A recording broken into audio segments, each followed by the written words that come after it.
te dis avant la pause, apparemment, le télétravail, ça fonctionne, c'est merveilleux. On va faire le point sur la situation actuelle et aussi, surtout, sur des chiffres qui sont sortis de l'Institut du Québec qui nous disent que le taux d'absentéisme est en hausse au Québec et pas à peu près. On parle quand même d'une augmentation de 19 entre 2017 et 2022.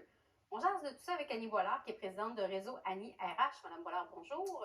Bonjour, Madame D. Alors, pourquoi ce taux d'absentéisme en hausse? Ben oui, alors qu'on a accès au télétravail, on pourrait se dire, comme, ça ne devrait pas être ainsi. Puis aussi, des fois, la première idée qui nous passe en tête, c'est de se dire, ah, mais c'est dû à la pandémie. Ah oui, c'est la COVID, on reste à la maison. Ben, c'est ça, c'est pour ça que l'absentéisme s'est accru. Mais en fait, c'est pas tout à fait ce qui s'est passé. La façon dont ces chiffres sont calculés, c'est la moyenne de 2017 à 2019 comparée à 2022. Okay. Alors, on fait un bond par-dessus la pandémie. Donc, concrètement, on s'absente 19 plus souvent maintenant qu'avant. Puis là, tu sais, on est le matin, bon, tu sais, c'est un chiffre comme ça qui nous arrive en tête, mais ça a des incidences solides là, pour nous au Québec, cet absentéisme. Par exemple? D'abord, on voit à l'écran les ressources que ça nous prend pour générer des biens et services au Québec. Là, je vais me permettre, samedi matin, tu me permets, j'ai inventé un mot, on est ressourcivores au Québec. Okay. Ça nous prend 17 plus de ressources pour faire le même milliard de PIB qu'en Ontario. Et oui, c'est ça. Là, on se dit, ben voyons, on n'est pas plus saut qu'ailleurs. On est aussi bon que les Ontariens. Pourquoi? Ben, c'est là, quand on gratte, on voit, bon, il y a tout ce qui est l'automatisation de nos entreprises, mais aussi notre absentéisme. Ça a une incidence sur notre productivité globale. Donc, on est plus absent qu'en Ontario, entre autres? On s'absente plus qu'en Ontario, puis on s'absente plus qu'avant. Je te donne un autre exemple.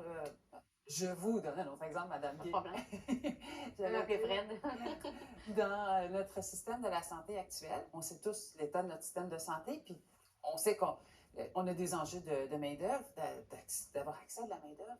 Mais si on pouvait réduire l'absentéisme dans notre système de santé, on pourrait pallier à l'ensemble de nos enjeux de main-d'œuvre sans recruter une seule personne additionnelle.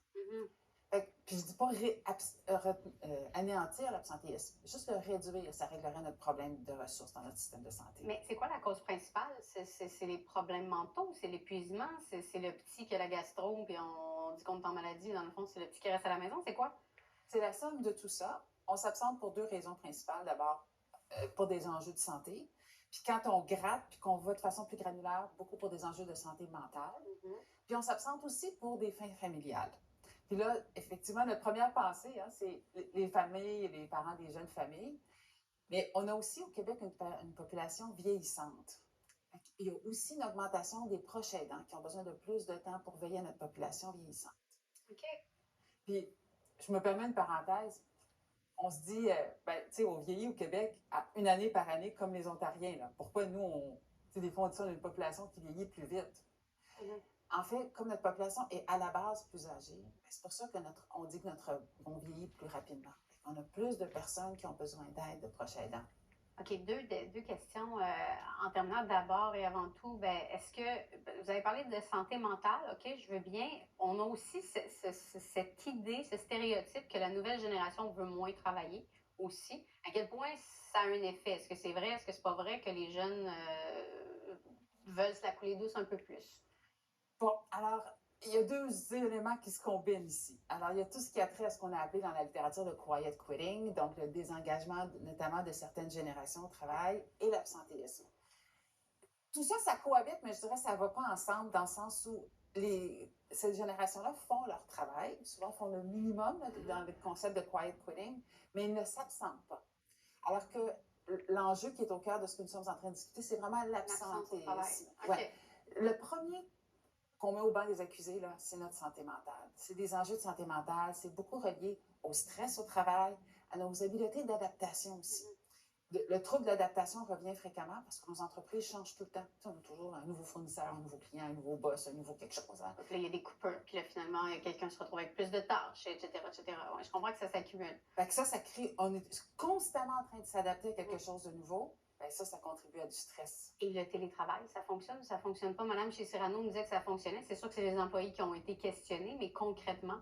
Donc, le télétravail, ça fonctionne bien. C'est une pratique qui est là pour rester.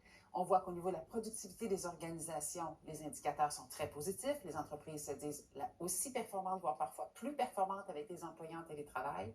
C'est là pour rester et reste que ça a des enjeux. Tantôt, on parlait d'absentéisme pour la santé mentale. Le télétravail peut créer de l'isolement, peut créer du désengagement, puis ça peut avoir des boucles, puis ça va avoir des incidences sur notre santé mentale. Fait que c'est pas parfait. On parle beaucoup du mode hybride, une combinaison des fois à la maison, des fois au travail. Ça, c'est souvent des combinaisons qui fonctionnent bien. Intéressant. Annie Boilard, présidente de Réseau Annie RH, merci beaucoup. Ça fait plaisir, Mme Gay.